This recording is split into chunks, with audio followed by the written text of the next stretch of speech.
Imagine you're sitting in a doctor's office, right? You're waiting for a diagnosis. Yeah, which is always incredibly stressful. Exactly. You're nervous, you're tapping your foot, and the doctor finally walks in. What if I told you that by simply changing the very first sentence you say to that doctor, you could actually increase their chances of diagnosing you correctly by nearly 20%? It sounds like a magic trick, honestly. Right. It sounds completely impossible, but it is actually rooted in hard science. Today, we're taking a deep dive into the incredible work of Michelle Gielan, specifically her book, Broadcasting Happiness. It's such an important read. It really is. And the mission here today is to uncover the mechanics of how the stories we choose to tell don't just, briefly alter our mood. They actually dictate our professional success. They physically alter our biology, and they act as the spark for contagious positive change. And achieving that, well, it requires a massive shift in how we view our daily interactions. Most of us walk through life assuming we're just consumers of information. Yeah, we just take it all in. Exactly. We absorb the news, we absorb the mood of our office, the energy of our family. But the reality, when you look closely at the neuroscience and psychology of human interaction, is that you are actually a broadcaster. Right. Every email you send, the way you open a Zoom meeting, the casual chat you have in the break room, those are all broadcasts. And every single one of those broadcasts does one of two things. It either paralyzes the people around you with stress, or it activates them to reach their potential. That's it, exactly. And to truly grasp the power of these daily broadcasts, I think we have to start by looking at someone who literally broadcasted to millions of people for a living, right? And figure out why she walked away from a highly coveted network television job. Yeah, Michelle Gielan's background is so unique. It's fascinating. She actually started her career as a computer engineer writing C++ code. Which is quite the pivot. I mean, totally. She pivots entirely and becomes a network news anchor at CBS News in New York, right in the middle of the 2008 economic collapse. So she's reporting on devastated retirement accounts, mass layoffs, the crumbling housing market. But her true turning point happened just before that, when she was reporting in Chicago. That's right, the Inglewood story. So Inglewood is a neighborhood in Chicago that historically has struggled with poverty and high crime rates. Gielan was assigned to cover a funeral there. Yeah. But this wasn't just any funeral. It was for a 10-year-old girl who had been by a stray bullet while she was at her own birthday party. God, which is just an unimaginably tragic scenario. Completely devastating. And as a veteran journalist, Gielan knew exactly what the standard media formula dictated for a story like this. Right. If it bleeds, it leads. Precisely. The template is to focus entirely on the sensationalism, the randomness of the violence, and, the raw, terrified emotion of the grieving family. The ultimate goal of that kind of standard broadcast is to glue eyeballs to the screen. And you do that by leaving the viewer shocked and fearful. Okay, let's unpack this, because she is sitting in this church in Inglewood. She's surrounded by a grieving congregation, and she has this major epiphany. Yeah, a total shift in perspective. She realizes that while the tragedy is an undeniable fact, right, there were other facts happening in that exact same room that the media template was just entirely ignoring. What's fascinating here is her realization that this sensational narrative isn't the whole truth. It's just a choice. She looked around that church and saw a mother who was surrounded by an incredibly resilient, loving community rallying to support her. Yeah, that community strength is so powerful. And furthermore, Gielan knew the statistical reality that crime rates in Inglewood were actually, they were slowly dropping because of highly coordinated grassroots community efforts. Wow, okay. But the traditional news broadcast stripped all of that crucial context away. It paralyzed the community's narrative. It defined them entirely by their trauma, instead of activating them by highlighting their resilience. It's like going to a restaurant, and the menu only lists the statistical risks of getting food poisoning from each dish. That is a perfect way to put it. Right. I mean, of course, people were tuning out. Gielan actually tells a story about her 6-year-old niece who said she was being ostracized to her room, meaning sticking her head in the sand like an ostrich just to avoid the constant negativity on the TV. That is painfully accurate. Yeah, but ignoring a problem obviously doesn't solve it. So Gielan takes this insight straight to CBS during the height of the historic recession and pitches a radical experiment. She pitched Happy Week? Which is wild. Right. Now, put yourself in the shoes of a network television executive in 2008. The financial world is literally melting down, and your anchor wants to focus on happiness. They probably thought she was crazy. It probably sounded absurd, maybe even completely irresponsible. But Gielan's goal was not to ignore the very real economic crisis. Her goal was to change the broadcast by bringing in positive psychology experts to offer actionable, solutions-focused advice on how to actually navigate the challenge. And the viewer response was staggering. It was actually the highest viewer response of the entire year for the network. Wow. Yeah. She received an email from a viewer in Oklahoma who was facing foreclosure. And this man had been estranged from his brother for 20 years. But because he watched this solutions-focused broadcast instead of a fear-based one, he reached out to his brother, who it turns out was also facing foreclosure. Oh my God. They pooled their resources, saved a house, and moved in together. And that kind of impact led to a partnership between Gielan and Ariana Huffington to champion what they call transformative journalism. Which brings us to the underlying psychological mechanism, really. Like, why does the type of news we consume dictate our actions so heavily? Right. Researchers at the University of Pennsylvania conducted studies showing that consuming negative news shifts a person's mood to negative in mere minutes. Just minutes. Mere minutes. But it goes way beyond just feeling a bit sad. They found that viewers of local news consistently rate their own cities as significantly more dangerous than they actually are. That's incredible. Yeah, the real danger of a negative broadcast isn't just that it makes you feel bad. It's that it constructs a false social script of helplessness. If the story you are constantly fed tells you that the world is inherently dangerous and your actions cannot change, that your brain simply stops trying. It makes complete sense that a news anchor can paralyze a whole city with a fear-based broadcast. But what blows my mind is that we don't even need a television audience to cause that paralysis, you know? No, we definitely don't. We can do it completely alone just by how we talk to ourselves. Like, how do the internal broadcasts we transmit to ourselves actually alter our physical reality? To understand that, we have to look at a landmark 1979 study by Harvard professor Dr. Ellen Langer, widely known as the counterclockwise study. Yeah, this one is so good. It really is. Dr. Langer took a group of 75-year-old men on a week-long retreat, but the environment was meticulously engineered to replicate the year 1959. Right, so there were no modern photos, no current magazines anywhere. They listened to radio shows from 20 years prior, and there were no mirrors anywhere in the facility. And they were explicitly instructed to live, act, and speak in the present tense as if they were exactly 55 years old again. And the results challenge everything we assume about human biology. By simply changing the internal story they were broadcasting to themselves about their age, these men demonstrated statistically significant, measurable improvements. In what, like, specifically? In physical strength, posture, memory, and joint flexibility. And their eyesight actually improved by 10%. Yeah, which is hard to believe. I know. And independent raters who simply looked at photographs of the men from before and after the week judged them to look an average of 3 years younger. Now, here's where it gets really interesting, and I have to push back a little here for the sake of anyone listening who is as skeptical as I am right now. Go for it. Are you telling me that just pretending it is 20 years ago literally fixed their vision? Is this just some biological version of fake it till you make it? This raises an important question, and it's a crucial distinction. It is absolutely not about faking it. Okay. It is about the physical power of overriding a toxic social script. In our culture, the prevailing broadcast about aging is a story of inevitable, unstoppable decay. From a young age, we are told that as we get older, we will inevitably lose our faculties. Yeah, that's just the accepted truth. Right. But when these men were placed in an environment that entirely removed that cultural expectation, their brains stopped sending the biological signals of decay. The story you deeply believe mediates your biology.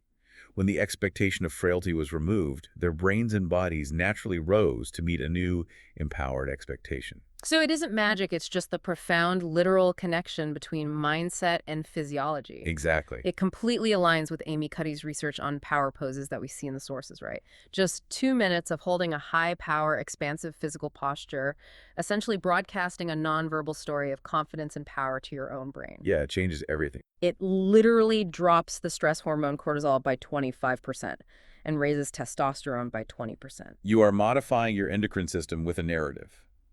It's powerful. Okay, so if altering our internal narrative changes our personal biology and hormones, what happens when you throw 10,000 employees into the mix? Like, how does this phenomenon scale up to a massive corporate environment? That is where researchers analyzed a third of the Fortune 100 companies and isolated what they called the success scale. They found three major predictors that account for a massive 75% of an individual's success at work. 75%. Yeah. Most companies hire purely based on technical skills or a resume, but three-quarters of long-term success comes down to these three psychological factors. The first predictor is work optimism. Which is the belief that good things will happen and that your behavior actually matters. And the data here is wild. It really is. At MetLife, they found that optimistic salespeople outsold their pessimistic counterparts by 37%. But even more crazy doctors, primed to be positive-minded, come up with the correct medical diagnosis 19% faster than doctors in a neutral state. Which is a huge difference in medicine. But wait, why does being positive make a doctor diagnose faster? Are they just rushing through the appointment because they're in a good mood? Not at all. It comes down to neurochemistry. Yeah. When you prime a brain with positivity, you flood it with dopamine and serotonin. Okay. And dopamine doesn't just make you happy. It literally turns on the learning centers of the brain. It widens your peripheral vision, and it drastically improves pattern recognition. Oh, wow. Yeah, so a positive doctor is actually seeing connections and symptoms that a stressed neutral doctor's brain is chemically blocking out. Positivity is a biological cognitive enhancer. Which leads perfectly to the second predictor, positive engagement. This is all about how you view stress. Do you broadcast a story to yourself that stress is a threat or that stress is a challenge? Right, a huge distinction. There was a study done at UBS, the major financial services firm, right in the middle of tax season. Oh, the worst time to be there, I'm sure. Literally the worst time. Managers were put through a 3-hour training called Rethinking Stress. The result was a 23% drop in stress-related symptoms like headaches and chronic fatigue. But how do you entirely rewire someone's response to corporate stress in just 3 hours? You do it by changing the mechanical function of the stress response. Yeah. When you view stress as a threat, your blood vessels constrict, and your brain prepares for a fight-or-flight survival scenario, which is exhausting. Definitely. But the UBS managers were taught to broadcast a different internal story. They learned to acknowledge the stress, recognize the core values that were at stake, and actually utilize that surge of adrenaline to enhance their focus. So they channeled it. Exactly. Yeah. When you reframe stress as a challenge, your blood vessels dilate. Your body prepares for peak performance, not survival. It's the exact same situation, but a completely different biological broadcast. And the third predictor of success is support provision. This metric doesn't measure how much help you get at work. It measures how much support you actively give to others. Yeah, the work altruists. Right. The research shows that work altruists, the people in the top quartile of stepping in to help their colleagues, are 5 times less likely to burn out. And 65% of them can expect a promotion in the next year. Which is such a great statistic. But hold on, the people giving away their time and support are the ones getting promoted. Doesn't that directly contradict the cutthroat, look out for #1 corporate ladder we are all taught to climb? It does completely contradict the old corporate script. But when you look at the mechanics of human behavior, it makes perfect sense. Social support is universally the single greatest predictor of human happiness. Universally. When you actively invest in the success of others, you are broadcasting a narrative of abundance rather than scarcity. You create a bridge-building culture. That behavior builds immense social capital and goes viral within a team. You create an upward spiral of psychological safety and success that naturally pulls you up right along with the people you are helping. We see this scaling up in incredible ways in the real world, too. Like Roshana Baldwin, who grew up in Inglewood, the Chicago neighborhood we mentioned earlier. Yeah, her story is amazing. She refused to accept the media's fear-based broadcast about her home, so she started broadcasting her own narrative using the hashtag #GoodInEnglewood. She consistently highlighted urban farms, scholarships, gun buyback programs. She literally changed the search engine results for her city, rewriting the social script for her entire community. And in the corporate world, you have Gary Baker, the president of a subsidiary at Nationwide Insurance.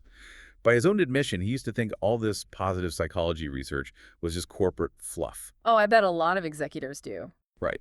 His old broadcast was basically, hit your sales numbers first, and then we will allow ourselves to be happy. The classic success first, happiness second model. Exactly.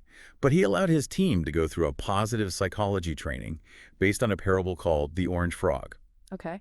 The brilliance of this parable was that it gave the entire company a shared vocabulary to safely call out negative scripts without it feeling like a personal attack.